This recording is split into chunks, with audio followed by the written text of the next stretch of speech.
Hello everyone, I am Anchal, founder and CEO of Toffler, and this is The Modern SME. The Modern SME is a series of discussions with businessmen, coaches, and consultants that will help you adapt to the rapidly changing business landscape. My guest today is Anshuk Agarwal, co-founder of Adyogi. Adyogi is a marketing automation software that helps e-commerce businesses acquire customers online through Facebook and Google Ads. Anshuk is an alumnus of IIT Bombay and the Indian School of Business. He has been running Adyogi for more than 6 years. In our conversation, we discuss which businesses can benefit from online lead generation activity, costs and results to expect, and best practices to follow. I hope you enjoy my conversation with Anshuk. Hi Anshuk, welcome to the Modern SME. Hi Anchal, very happy to be a part of Modern SME. I feel that in the COVID situation, every SME today has to be more open to online, and I feel which is going to be the focus of our discussion today. Sure, great. Maybe we could start with what online lead generation means in the first place. Absolutely. So the way I see it is there are different kinds of businesses. Okay, certain businesses, these are the online businesses where the entire conversion happens online. So let's say you're selling fashion online, shoes online. Your customer can come to your website and complete the purchase. Okay, but not every business is like a pure online business.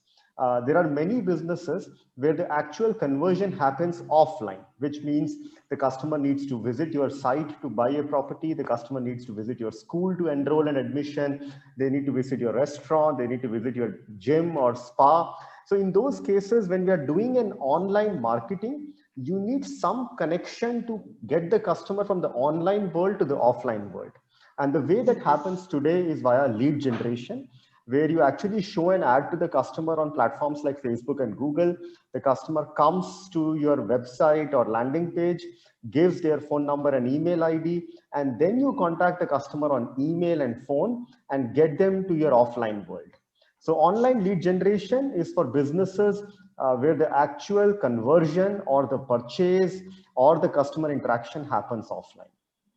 Okay, so you mean if a business is a completely offline business, they do not have a website and they do not have any e-commerce store, even then they could get leads from this online lead generation. Absolutely. In fact, that's a great point, Anchal. In general, if you want to generate leads online, you don't necessarily need to have a very heavy online presence. So what I mean by heavy is you don't necessarily need to have a very good website, or even you don't need a website. The way lead generation works today is what you need is some sort of a Facebook page or an Instagram page or a Google account. And when people see your ad on these platforms, they can click on those ad copies. They can come to something called a microsite or a landing page. Now, this microsite could be one single page. Think of it like a pamphlet which you have, but the only difference of this microsite is also as an option to put in your phone number and email ID. So it's like a pamphlet which has a form in it. Okay, and that is all that is required to generate leads online. You don't need to have an extravagant online presence to be able to do online lead generation. Okay. So it's like in earlier days, we used to maybe distribute pamphlets or just get information on registers. We now do it with an online form. Absolutely. And get It's the just like information. that. Okay. Totally agree. And then we get the information and then we can contact those users, those people who have filled their information through calls or through any offline activity that we already been doing. Excellent. So think of it, the moment somebody fills in the phone number and the email ID, you can get a real-time email or an SMS on your mobile device that so-and-so person, his name is this, his email ID is this, his phone number is this, is interested in your product or service.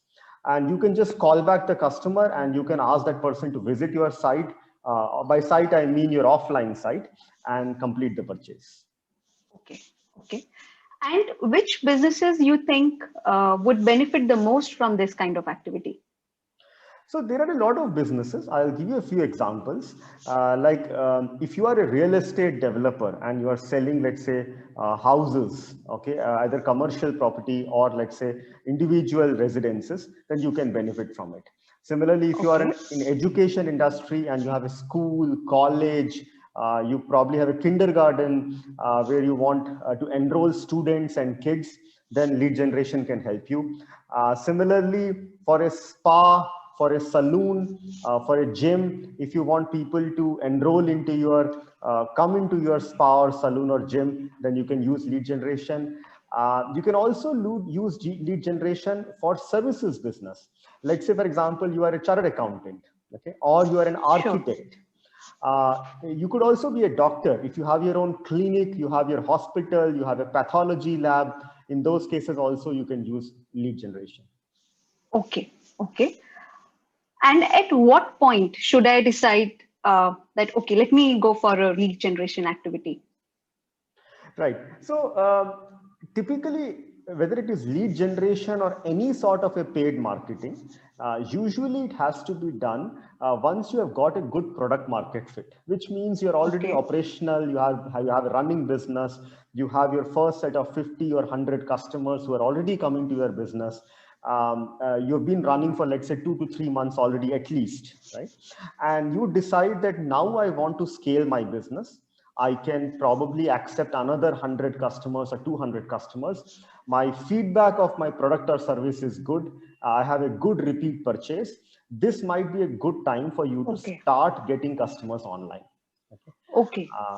And basically saying that you have a good product or a service and the feedback is positive, because you don't want to do online marketing where the customers come to you and then they leave negative reviews online, right? So you would want your business and service to be stable, positive reviews, and then you want to expand using online marketing. Okay. So when you are trying to scale up on your Yes, existing business that you have set up. yes, yes, absolutely. Okay. Okay. Great. So which are the best platforms, or how should I, what should I know to begin with this activity? Correct. So typically when it comes to what platforms to pick up, there are two major platforms online. Okay. Okay. One is your Facebook and Instagram. The reason I'm counting both of them together is because they are the same parent organization. And the second is your Google, and I can also say YouTube, which is also a part of Google. Okay. What we have seen is 90% of online marketing happens on Facebook and Google put together. Okay.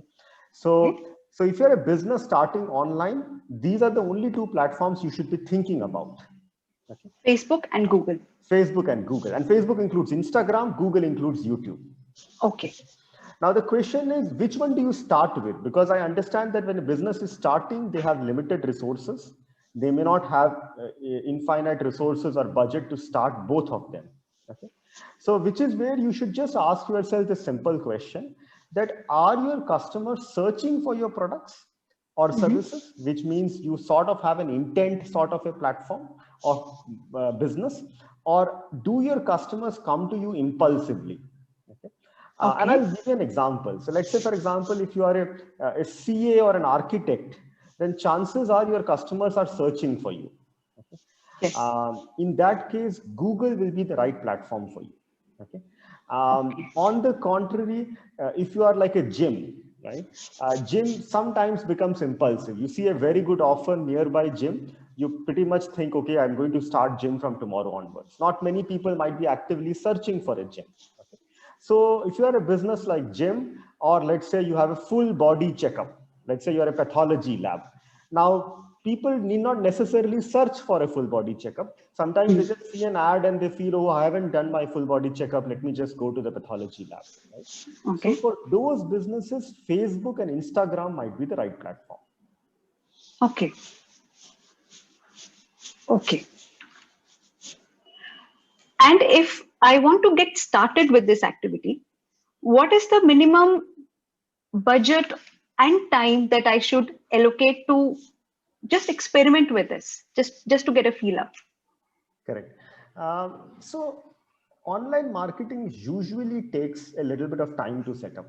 And I have seen that for most businesses, it takes about 3 to 6 months for you to start getting some good results out of it.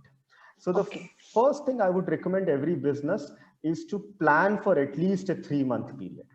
Okay. In terms of budget, again, I will recommend that have a budget for 3 months. Don't think from a 1-month budget perspective. Whatever budget you want to push, just have it for 3 months, divide that budget by 3, and then spend that much every month. That will ensure that at the end of the first month, you don't discontinue your marketing efforts because you have already provisioned for a 3-month budget. Okay. Now, what is an ideal budget? I would recommend something like 50,000 to 1 lakh rupee per month. Okay, which means when you're starting marketing, you should provision a marketing budget of 1.5 lakh to 3 lakhs for the entire 3-month activity. Okay. That is the budget to be spent on the activity itself. That besides what salary I could be giving to a person I hire or to an agency I hire, this is the budget for spending on the activity itself. Yes, yes, absolutely. In fact, just to add to that, this is only the budget which you will be pushing or spending on Facebook or Google. In addition to this, you might want to put in some budget, keep aside some budget for either the agency, or if you want to do it in-house, you might have to hire someone to do it. You might also require some budget for content. So you might want to create some images, or you might want to create some videos, whether it's a testimonial video or an influencer video, that could also have some budget. So to give you a rough estimate, we spoke about ad budget of 50,000 to 1 lakh per month. On top of it, you might want to put an additional budget of around 30,000 per month for the agency or for the content generation. Okay. All right. And what's the maths behind it? So being a businessman, if I decide, okay, let's start with this. Let's see how is it done? What are the results that I get? What is it that I should know? How much expenditure? What is the ROI? What should I be expecting? Correct. So if a good, I think, rule of thumb here could be, I'll tell you the entire funnel, how it looks like, right? Sure. So first you show ads on Facebook or Google. Okay. Now the person who sees your ad has the product in it or service in it. They will click on the ad. When they click on the ad, they will land on your product page or micro site or landing page. We can call it any of it. When they land on the landing page, they will fill in their phone number, they will fill in their email ID and submit that lead to you.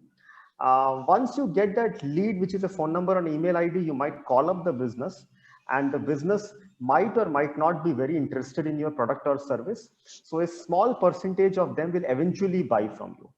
Okay. So that's the funnel. They see the ad first, they give you the phone number or the email ID, and then they talk to you and they either buy your product or service or they don't buy it. Okay. Okay. Now, how does the math look like? Typically, we have seen that on Facebook or Google, the cost of getting a lead, which is a phone number or an email ID, somewhere hovers between 200 rupees to 400 rupees. Okay. It can be higher or lower, but this is the general math we have seen across most B2C businesses. Okay. Now, once you get your phone number or email ID, typically we have seen that out of 10 phone numbers or email IDs, most businesses are able to convert either 1 or 2 customers, sometimes even 3 customers.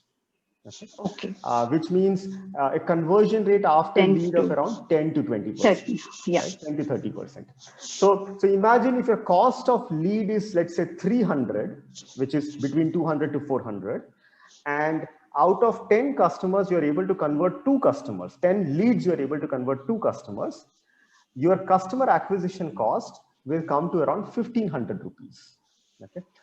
Which means 5 phone numbers will give you 1 customer. 5 multiplied by 300 is 1,500 rupees. 1,500 rupees per acquired customer is the rough cost that we get in online lead generation for B2C businesses. Yes, yes, absolutely. And this cost can vary. 1,500 is a fair estimate, but in many cases it could be higher. In some cases it could be lower as well. Okay.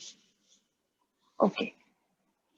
this is the costs that we are expecting Yes, and yes. results. So that means that if the average ticket size of my product is somewhere around 5,000, because 1,500 is the acquisition cost through online lead generation, and if the MRP is 5,000, like, then let's add taking 50 to 60% is the cost of the product also. So if I'm going to get less than 5,000 from any product, 5,000, 6,000, then this activity is not for me. Yes. So online lead generation is great if you have a product or a service, like you said, above 5,000. Let's say you have a gym membership for 10,000. You have a school's admission, which could be like 20, 30,000. You have a real estate, which could be way more expensive. So all those areas, online lead generation works really well. But Okay. it also works for businesses where the repeat customer is very high. Okay. So let's say, for example, you are a spa or a salon, right? You might just charge 500 rupees for the visit, but because the customer comes back to you every second month, in an year, you might still charge 6,000 rupees. Okay. Okay. So either you have a high ticket purchase, or if you have a low ticket purchase, you have a high repeat purchase. So in either of those scenarios, online lead generation works very well. Okay.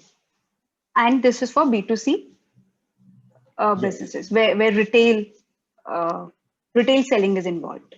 Absolutely. So B2B businesses also online lead generation works.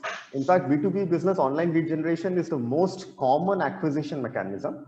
But the thing with B2B is the cost of generation of a lead for B2B can vary significantly from the type of business which you are selling to.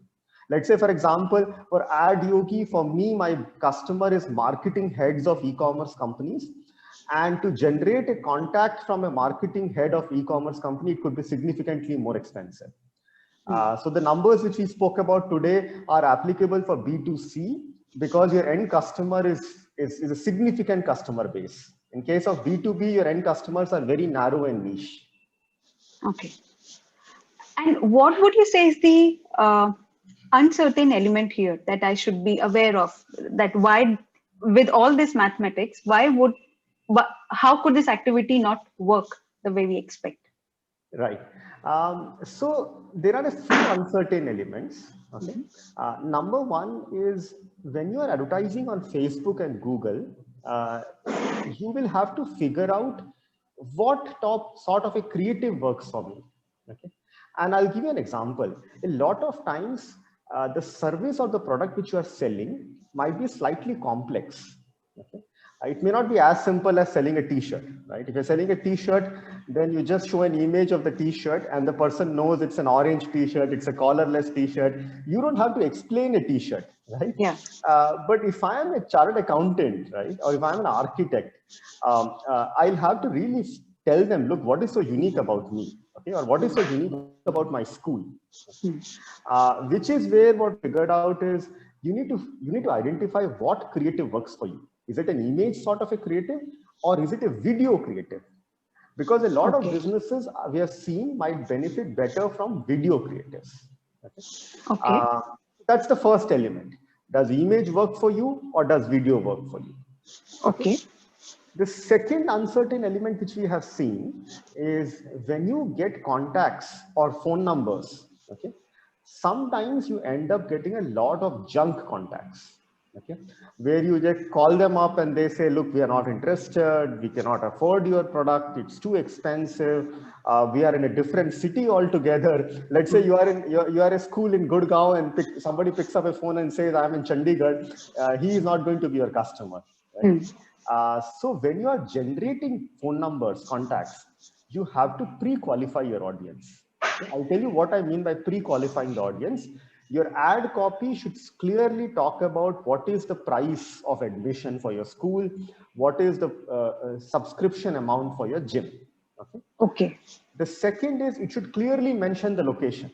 Okay. If you are a business where you want person to be physically coming to your business, then the location is very important. So you have to clearly mention that I am a school in Gurgaon or I am a gym in, let's say, New Delhi. Okay. Because you don't want junk leads. Okay. And the third point I would say is when people come to your microsite or your landing page, the form which you ask them to fill should be slightly longer. Okay. The reason that is important is you don't want non-serious people to be filling your form. Okay. So the form Okay. should contain all the critical information. It should ask their phone number, it should ask their email ID, but it should also ask their location if location is important. It should ask whether if it's a school admission, you can also ask, let's say, for example, what is the age of their kid, so that you know that this is the right person for me. So all those pre-qualifying questions should be asked in the form, and this will make sure that the phone number or the email ID which you get is high quality. Okay. And the last element I would say is once you get a contact, which is a phone number or an email ID, how quickly you follow up with the customer is also important. So we have usually seen that for most B2C businesses, the follow-up call should happen within 1 or 2 business days. Usually, if you reach out to your customer after 7 days, they might have forgotten about your business, or they might have already lost interest. So Especially in impulse, especially in yes, impulse buying. absolutely. So you need to invest in your calling team. Your calling team has to be very proactive. They need to have a proper CRM sort of a database. So let's say, for example, I'll give you an example. You call up a lead, the person says, look, I'm busy today. Can you call me back on Tuesday? Right? So you need to have a customer relationship management software where you can monitor this, you can enter this, that look, I spoke to this phone number or this customer, and he asked me to call back on Tuesday. And now your call center representative has to call back the customer on Tuesday and not forget calling and then just completely miss out on the lead. Great. So if we summarize these points that you've just spoken, and these are extremely important points for the point of businesses to know. On the first stage where we are sending out the ads or email, whatever campaign we are using, we need to design them in the right perspective. There could be image or video, whatever. We have to work out what suits our audience. Second, it should be it should be an informative creative. It should tell what product is being sold, what is the price range to expect, and location depending on what you are selling. These are the important points people need to know so that you do not get irrelevant leads going ahead. Second, Yes. your lead form should be a longer one so that non-serious users could be filtered out at that time. Yes. And third, once you get the lead, your team should be equipped to get in touch with them as soon as possible, because in B2C, like you mentioned, first 2 days are critical to contact your leads once you get them. Yes, absolutely. Absolutely. I also like to say this thing that there should be no surprises for the customers. Okay. Okay. Which means what they see in the ad copy is what they should get on the website and is what they should get when they visit your offline store. Okay. So it's a great practice. It's known as message match, which means what you see is what you get. And that's very, very important in the online world, because otherwise the customers drop out in between or the customers lose the interest. Okay, great. All right. Okay. So now people who are listening to you right now, businesses who are listening to you right now, what would you suggest? What do they do? What are the action points for them? Okay, I have seen this insightful webinar by Anshul. Now, what do I tell my team? What do I do? Yes, I think that's the most important question, right? Yeah. You understood the importance of online lead generation, but now what do you do after this? Okay. So I would suggest a few things.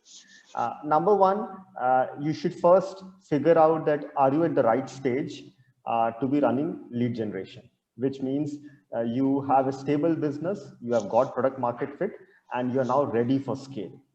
Okay. Number two, if you have decided that, look, this is the best time, then you need to take a decision that do you want to run online marketing in-house or do you want to run via an agency? Okay. Now, what I usually recommend brands is, because online marketing is not your forte, it might be better for you to go with an agency, because you would invest a lot of time in hiring the right person. Plus, you may not have the resources to train the person.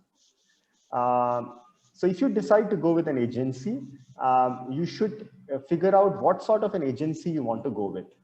Here, I would recommend that go with a performance marketing agency. There are a lot of agencies which are branding agencies, awareness agencies, but those will not be the right agencies for you. Better is to go with a performance marketing agency. Performance marketing essentially means that the agency is equipped to get you either sales or get you either leads. Okay. Okay. Once you decide on going with a performance marketing agency, be very clear that when you are signing a contract with the agency, what sort of a KPIs you want to align on. Okay, KPIs is key performance indicator. So in your contract with the agency, you should probably mention that, look, my budget is so and so, and I'm expecting so many leads, and my cost per lead is going to be, let's say, around 200 to 400. And out of the leads which I get, I expect at least like 60 to 70% of them to be contactable, because sometimes what happens is not all the leads are phone numbers where you can call and you're able to talk to the customers. So some metric you should align with the agency on cost of lead, and some metric you should align with the agency on quality of lead. Okay. Once you're able to do that, factor in for a budget. As I said, a 3-month budget is what I would recommend, because it takes 3 months to get the performance.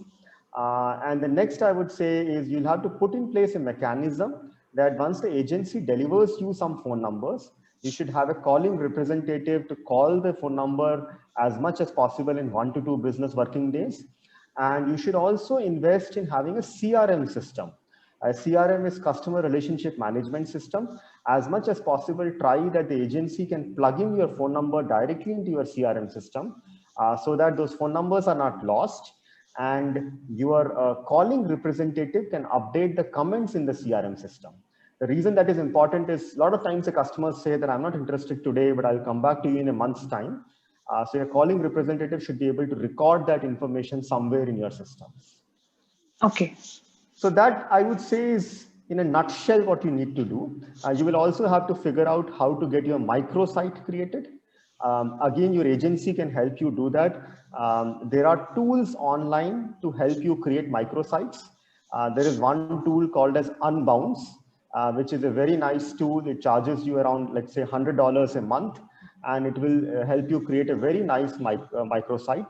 So you can also do it yourself. You don't necessarily need your agency support. If you have an intern in your team, he or she will be able to use Unbounce and create a microsite in, let's say, 2 days or 4 days time. Okay. Okay. And you will also need some content, which means images or videos. For images, again, you can hire an intern who can do some Photoshop work for you. For videos, I've usually seen that you don't need a production quality video. This is the TikTok generation. So if you can have one of your employees or one of your team members put up that mobile phone and record a video, those videos work really well. Great. Absolutely. Absolutely. So these are the things I would recommend as next steps. Okay. First question. In case of agency, like you said, you should have some KPIs with it too, and it should be a performance linked project. What is the recourse that a businessman has typically in contracts? Because you would have seen many such contracts. If the agency is not able to perform up to the expectation, what is the recourse that we have? Right. So that's a good question. See, typically, even if the agency is highly capable, as you can see, there are a lot of legs in the whole puzzle, right? You need to have the right product market fit. You need to have the right creative, whether images or videos. You need to have the right microsite. Okay. You need to run the right set of Facebook and Google campaigns, and you need to have the right calling team and the CRM system to be able to convert the customers. Okay. So what I've usually seen is agencies typically control only 1 or 2 or 3 elements of the entire puzzle. Okay. So while they might be great agencies, not every time they will be able to influence the entire chain of the puzzle. So what I would recommend is, one good way of controlling the output is to have certain incentives linked for the agency. Okay. So one way to see it is, if you don't deliver me value, I would cut your payment, or I will penalize you. But that's not necessarily the best arrangement. A better arrangement is, if you deliver me this value, I'll give you an incentive linked bonus. That's the kind of arrangement we have seen works really well. So you can have a base rate with the agency, and you can have some incentive linked to every lead which they give you, or some incentive linked to every customer which you convert. Okay. So for example, if we have a business who wants to spend about 50,000 to a lakh rupees a month, that is the budget that he wants to spend on the ads and the activity. How much would you think an agency would take charge for this much of budget for the activity? Right. So let's say you have a total budget of 1 lakh per month. Okay. So Okay. I'll tell you how you can distribute that.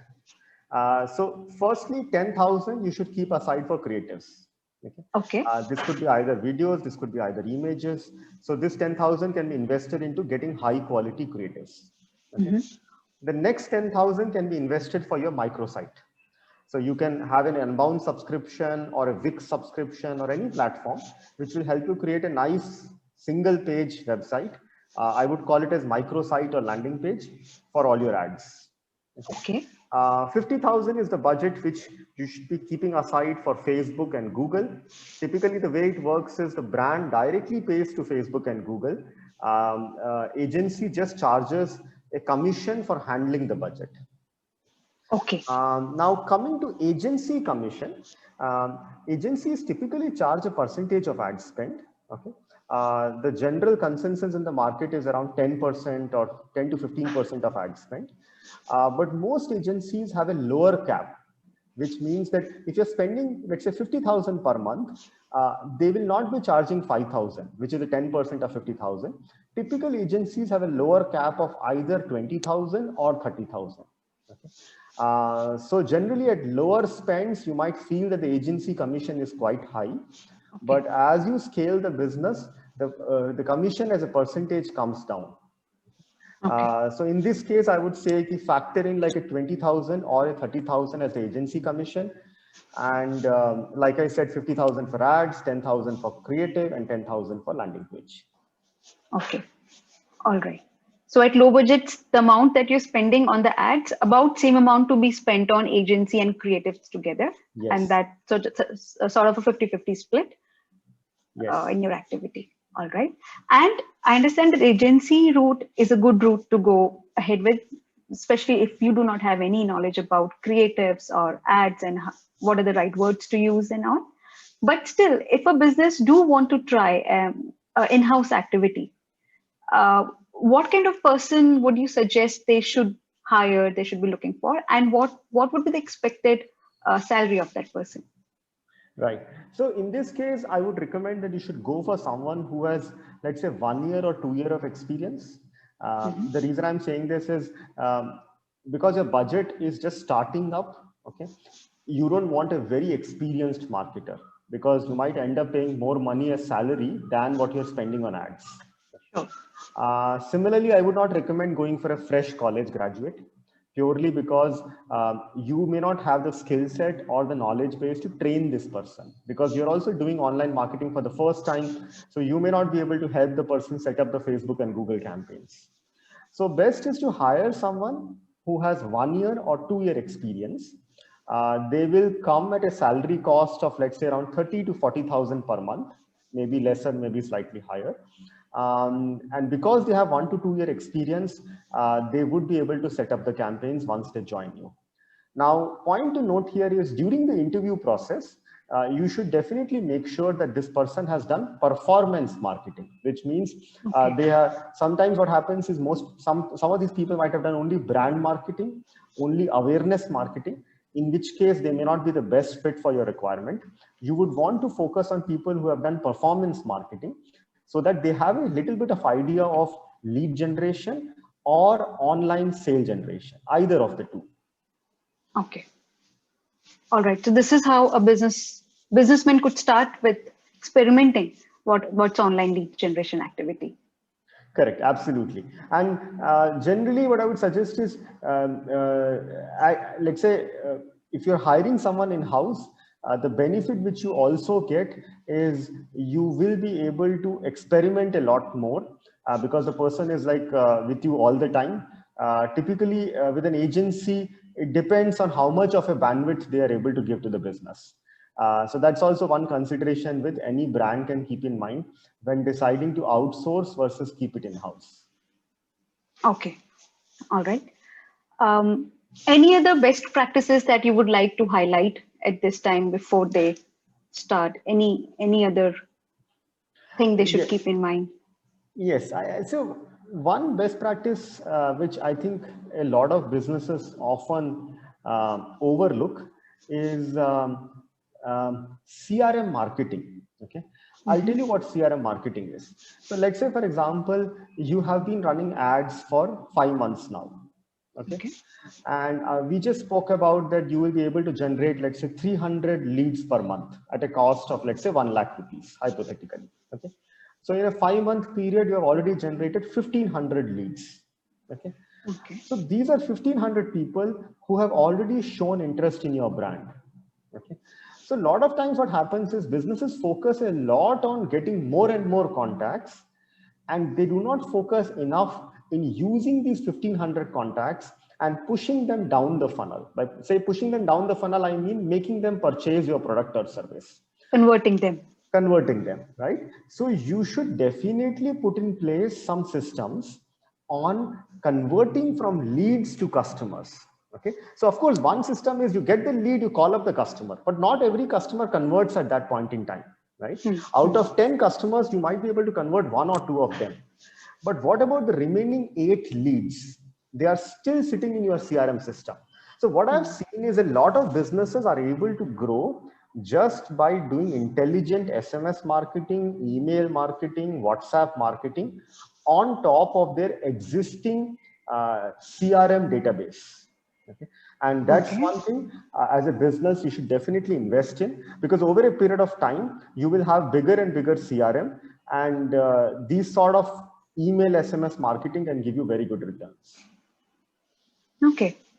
And because we have talked about CRM multiple times in this conversation, Mhm. there are free CRMs available there for businesses, and even the paid ones, I think they would fall somewhere under 1,200 to 1,500 rupees per month per user. Yes, yes, absolutely. So, couple of very good CRMs. One is Zoho CRM. Zoho CRM is pretty popular in India. Similarly, there is a HubSpot CRM, which is also pretty popular. And most of them are either free or they will come at a cost of like 1,000 to 2,000 per month. Sure. All right. Um, Last question. Like we said, a minimum time to carry on this activity is 3 months at least to get some idea of how and where is it going. Similarly, would you say, so for example, a businessman does this activity for 3 months or 4 months, they get some leads, and then like you said, they might stop the activity, but they could keep nurturing the leads that they have got? Or would you say it should be a constant activity, a parallel thing that should keep happening in your marketing? Or and how should one decide it? See, what I've seen is marketing is a continuous activity. Okay, the more consistently you do marketing, the better results we will get. So I would not recommend switching on and switching off at multiple points in time. I would recommend that the best is have a budget in mind and consistently do marketing for, let's say, 6 months, 12 months, and I would say for the longer period of time also, as long as you're able to get decent returns from your marketing. So even the nurturing should happen consistently. And for the nurturing to give you good results, you always need new leads to get added to your funnel. So if you stop marketing, your new leads will stop coming. And if the new leads will stop coming, your nurturing activity over a period of time will stop giving you Will die results. down. Okay. Your 2 cents on LinkedIn platform. We have discussed Facebook, Google, and they are quite popular. However, LinkedIn is another which is a very popular platform. What do you think about that? So LinkedIn, a few things. Number one, LinkedIn generally is a great platform for B2B and not so much for B2C. Okay. Second, LinkedIn ads have not given great results. LinkedIn ads as a platform is yet to pick up. The ad platform of LinkedIn is way too expensive because the cost of leads is really high. Okay. What works on LinkedIn is something called a sales navigator, where if you are a B2B business, you can find, like in case of Adyogi, we can find email IDs of marketing heads of other e-commerce companies using a tool of LinkedIn called Sales Navigator. And then once you get those email IDs, you can drop them an email and you can try to convert them. So for a B2B business, LinkedIn works very well, but not the LinkedIn ads portion of it, but LinkedIn Sales Navigator. Okay. All right. I think that would be it. This was a great conversation. We have covered some solid ground.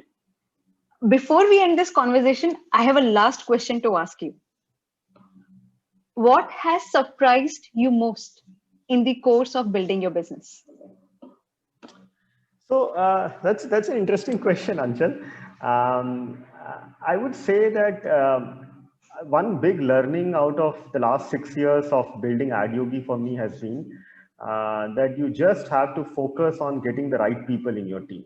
Because at the end of the day, I figured out that beyond a point, the founders have only so much time and effort to really put into growing the business. They need to get key people in the team, whether it is the middle management layer or the entry level, to be able to grow a business. So for me, I figured out that finding your right hiring strategy is actually more important than what most businesses consider. So in our case, it took us some time to figure out what sort of people should we hire. Should it be freshers? Should it be experienced people? Which background should we hire them from? Should it be commerce? Should it be engineers? And that finding itself took us a couple of years. And once we were able to figure out the hiring strategy, we were able to scale really fast. So that was my big learning and big surprise that, look, hiring strategy is something which is so important, which most founders don't consider. And I'll add to that also, I work with a lot of e-commerce brands, around 200 of them, and I interact with the founders of a lot of them, right? And most of them have the same complaint that, look, I don't know whom to hire. I don't know how do I get that right person in my team. And that's something which a lot of them struggle with.